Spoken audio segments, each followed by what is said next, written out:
Dear students, today's lecture is on methods and algorithms of pairwise sequence alignments. Goal of pairwise sequence alignment. The overall goal of pairwise sequence alignment is to find the best pairing of two sequences such that there is maximum correspondences among residues. Pairwise alignment को फिर से revise कर लें कि sequence number 1 horizontally लिखा जाएगा residue bye residue, उनके positions 1 number पे 2 नंबर पे कौन सा रेजिड्यू है एंड सो ऑन. फिर उसके नीचे वाले रो में सीक्वेंस नंबर 2 लिखा जाएगा, उसका फर्स्ट रेजिड्यू ऊपर वाले के फर्स्ट रेजिड्यू के नीचे लिखा जाएगा and so on till the जो भी लेंथ होगी वो ऐसे रेजिड्यू बाय रेजिड्यू उसे भी पोजीशन 2 का 2 के नीचे, पोजीशन 3 का रेजिड्यू 3 के नीचे एंड सो ऑन. तो दो सीक्वेंसेस हॉरिजॉन्टल एक्सिस पे इस तरह से लिखे जाते हैं. इसको पेयर वाइज अलाइनमेंट कहते हैं. और बेस्ट पेयरिंग का क्या मतलब है कि ऊपर अगर फॉर एग्जांपल अगर मेथियोनिन का M लिखा हुआ है फर्स्ट पोजीशन पे, तो सीक्वेंस 2 में भी फर्स्ट पोजीशन पे M ही है. तो ये बेस्ट पेयरिंग है क्योंकि मैच हो रहा है आइडेंटिकल रेजिड्यूज दोनों सीक्वेंसेस में पोजीशन नंबर 1 पे हैं. तो ऐसा अलाइनमेंट अचीव करना पेयर वाइज सीक्वेंस अलाइनमेंट का गोल है. इस गोल के लिए sometimes sequence needs to be shifted relative to other. एक सीक्वेंस को कभी कभी एक सीक्वेंस लिख लिया, उसके नीचे दूसरा लिखना शुरू किया, तो ये देखा कि पोजीशन नंबर 3 पे फॉर एग्जांपल अगर मिसमैच हो रहा है और जो सेकंड ऊपर मेथियोनिन है और नीचे सेरीन है, तो अगर वहाँ पे 3 पे मिसमैच हो रहा है और 4 पे सेरीन ऊपर नीचे दोनों आ रहा है, तो हम नीचे वाले सीक्वेंस को एक में गैप लगाएंगे मेथियोनिन के नीचे और फिर सेरीन को सेरीन के नीचे ले आएंगे. अभी हम आगे जब देखेंगे तो हमें गैप वाली बातें याद भी आ जाएंगी. सो एक सीक्वेंस को दूसरे सीक्वेंस के रिलेटिव शिफ्ट करके भी मैक्सिमम करस्पॉन्डेंस मिल जाते हैं. और for that alignment strategies are used. यहाँ पे 2 स्ट्रैटेजीज हैं mainly, global alignment and local alignment, जिनको कि हम आगे के स्लाइड्स में एक्सप्लेन करेंगे. और ऐसा देखा गया है कि when sufficient similar sequences are there और are compared, there is no difference between local and global alignments. तो ये भी ट्रू है कि जब दोनों सेम ही हैं तो किसी भी तरह से अलाइन करें हम, वो उनको मैक्सिमम करस्पॉन्डेंस अमंग रेजिड्यूज मिलेगा दोनों सीक्वेंसेस में. यहाँ पे हम पूरे लेक्चर में खाली पेयर वाइज सीक्वेंस अलाइनमेंट की बात करेंगे. ग्लोबल अलाइनमेंट यहाँ पे आप देखिए, ये पोजीशन नंबर 1 से जो भी पोजीशन है ये सारे रेजिड्यूज लिखे हुए हैं. इनके नीचे अलाइनमेंट दिखाने के लिए हमने दूसरी सीक्वेंस को भी पोजीशन नंबर 1 का यहाँ पे लिखा, तो पोजीशन नंबर 1 का यहाँ लिखा. फिर अगर हम इनको कॉलम्स मान लें तो कॉलम नंबर 2 में ऊपर भी पोजीशन नंबर 2 है और ये position number 2 of second sequence है एंड सो ऑन. पूरे सीक्वेंसेस लिखे हैं और हम A to Z यानी कि सारे सीक्वेंसेस के हर पोजीशन को दूसरे सीक्वेंस की हर पोजीशन से, मतलब नंबर 1 को 1 से, 2 को 2 से कंपेयर करें, तो ये ग्लोबल अलाइनमेंट कहलाता है. Calculating a global alignment is a form of global optimization that forces the alignment to span the entire length of all query sequences. पूरी लेंथ में कंपैरिजन करना है. Global alignment also refers to comparison of one complete protein or gene sequence with another. तो पूरे sequences, बहुत बड़े sequences भी हो सकते हैं, जीन लाइक छोटे सीक्वेंसेस भी हो सकते हैं. तो ये दिस इज ग्लोबल अलाइनमेंट. अब ग्लोबल अलाइनमेंट में ही एक बॉक्स बना हुआ है, उसको आप देखिए तो वो लोकल अलाइनमेंट है. लोकल अलाइनमेंट मीन्स कि पूरा सीक्वेंस यहाँ पे मैच कर रहा है या नहीं, यहाँ पे मैच कर रहा है या नहीं, इससे कोई वास्ता नहीं है। बस क्या है कि इतना सीक्वेंस नंबर 1 का कोई पोजीशन है, कोई स्टार्टिंग पोजीशन है, कोई एंड पोजीशन है, उससे ये सीक्वेंस नंबर 2 के स्टार्टिंग से लेके एंड पोजीशन तक का इतना स्पैन जो है, इतने स्पैन से मैच कर रहा है। डजेंट मैटर कि आगे और पीछे का सीक्वेंस मैचिंग है, मिसमैचिंग है, सिमिलर है, आइडेंटिकल है या नहीं है। तो this is called local alignment. Local alignment compares short portions of sequence or a whole library of sequences with short portions of another. This helps to identify local regions of a protein or gene that may have resemblances to other local regions in the same protein, some protein or gene.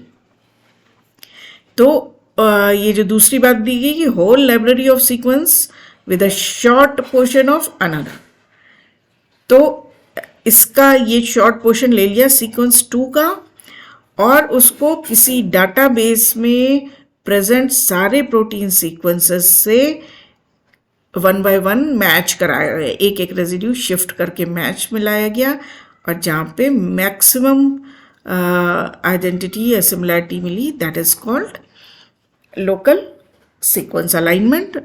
और वो फिर उसके अपने influences होते हैं, वो common motives होते हैं डिफरेंट प्रोटीन्स में और उनका स्ट्रक्चर और फंक्शन में रोल होता है.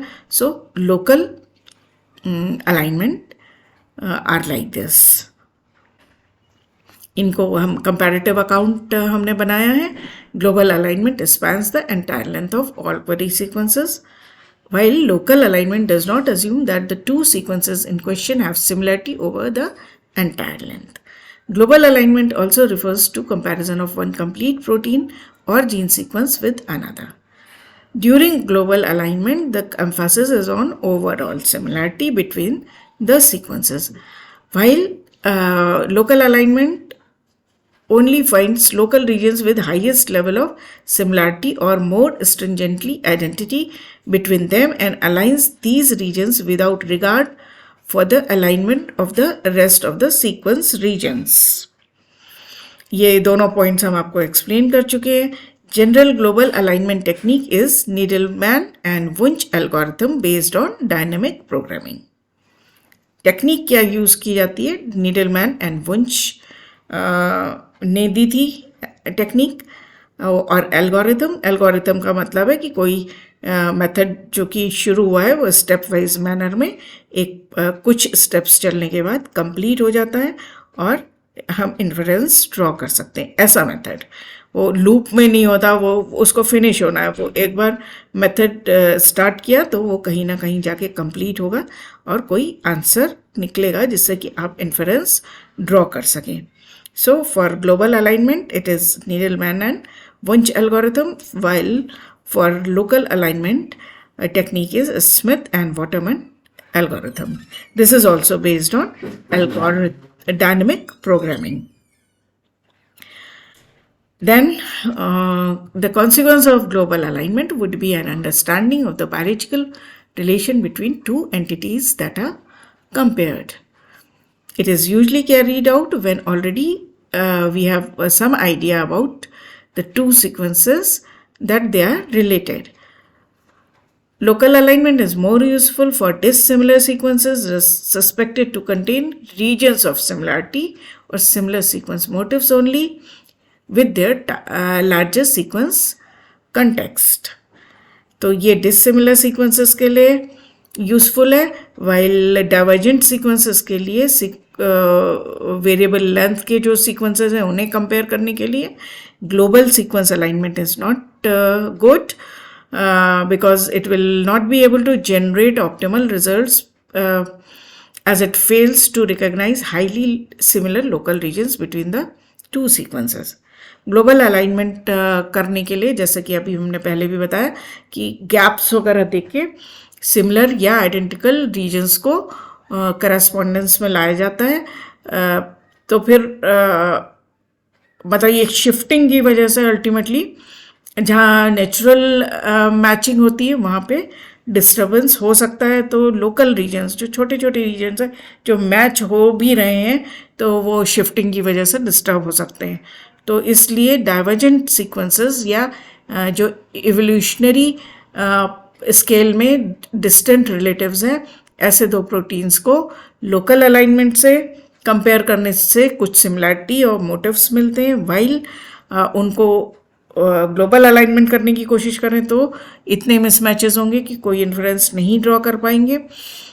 इसलिए ग्लोबल अलाइनमेंट जो है वो क्लोज रिलेटिव्स में के बीच में परफॉर्म किया जाता है।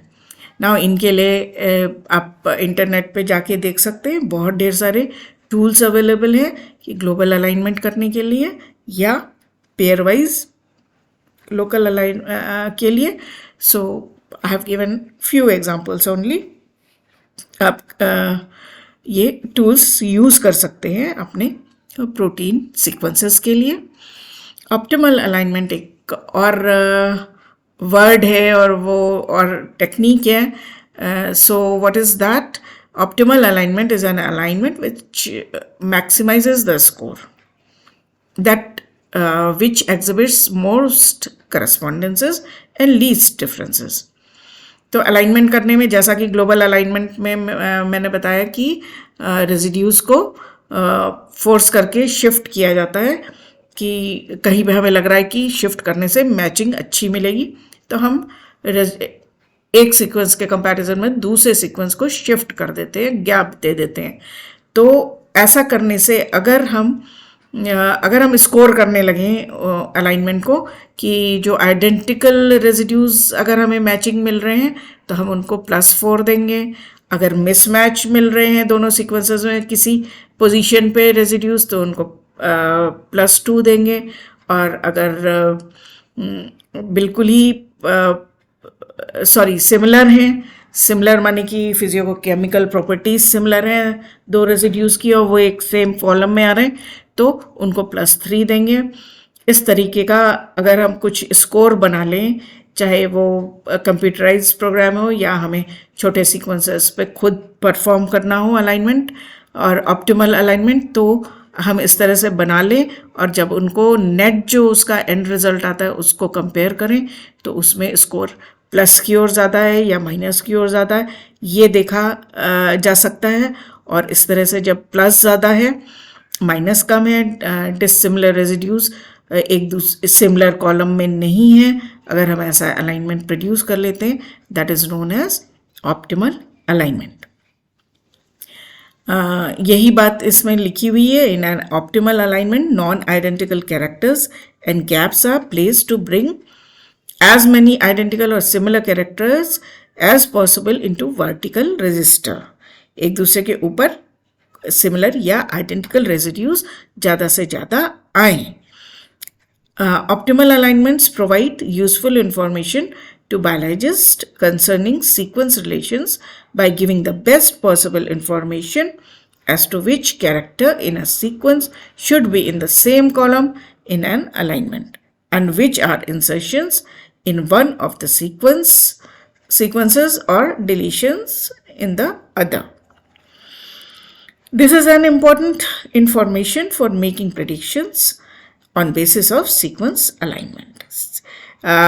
ये जो predictions हैं, बहुत तरीके के prediction हो सकते हैं कि दो sequences का आपस में structure एक है कि नहीं, उनके function एक है कि नहीं, तो उनके बारे में प्रेडिक्ट करने के लिए बहुत सी टेक्निक्स यूज़ की जाती हैं। उनमें से एक है सीक्वेंस अलाइनमेंट। और जब ऑप्टिमली अलाइन करेंगे पेयर वाइज सीक्वेंस में तो मतलब इस तरीके से उनको कंपेयर करके हम प्रेडिक्शंस बना सकते हैं। We can do predictions for sequence alignment. तो कुछ मगर सब ऑप्टिमल अलाइनमेंट्स हो जाते हैं जिसमें कि maximization of score is below optimum level. अब दो सीक्वेंसेस बहुत डाइवर्जेंट हैं इन एवोल्यूशनरी स्केल, तो हो सकता है कि हम उनको कितना भी कोशिश करें, एक जो हम एक मान के चलते हैं कि मिनिमम स्कोर इतना आएगा तब हम उनको रिलेटेड मानेंगे और मिनिमम स्कोर इतना आएगा तो हम उनको अनरिलेटेड मानेंगे, तो उस ऑप्टिमम लेवल से नीचे ही स्कोर आता है। कितना भी शिफ्टिंग कर लें, कितना भी इंसर्शंस या डिलीशंस डाल लें, गैप्स डाल लें, तो जो स्कोर है उस थ्रेशोल्ड से नीचे, दैट इज सब optimal alignment, which is not good, of course. Methods of alignment algorithms. Alignment algorithms, both global and local, are fundamentally similar and only differ in optimization strategies used in aligning similar residues. Both types of algorithms can be based on one of the three methods. यहाँ पे दो algorithms कौन सी बताई थी हमने, Needleman and वुंच और Smith Waterman algorithm. तो दोनों एल्गोरिथम्स को परफॉर्म करने के लिए तीन मेथड्स हो सकते हैं: dot matrix analysis, the dynamic programming algorithm, and word or k-table method such as used by FASTA and BLAST programs.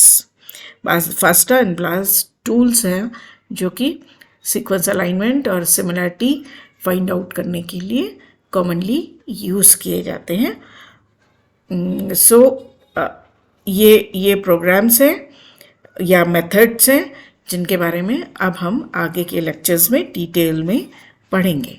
If you like my lecture, please like it, subscribe it, and share it. Thank you.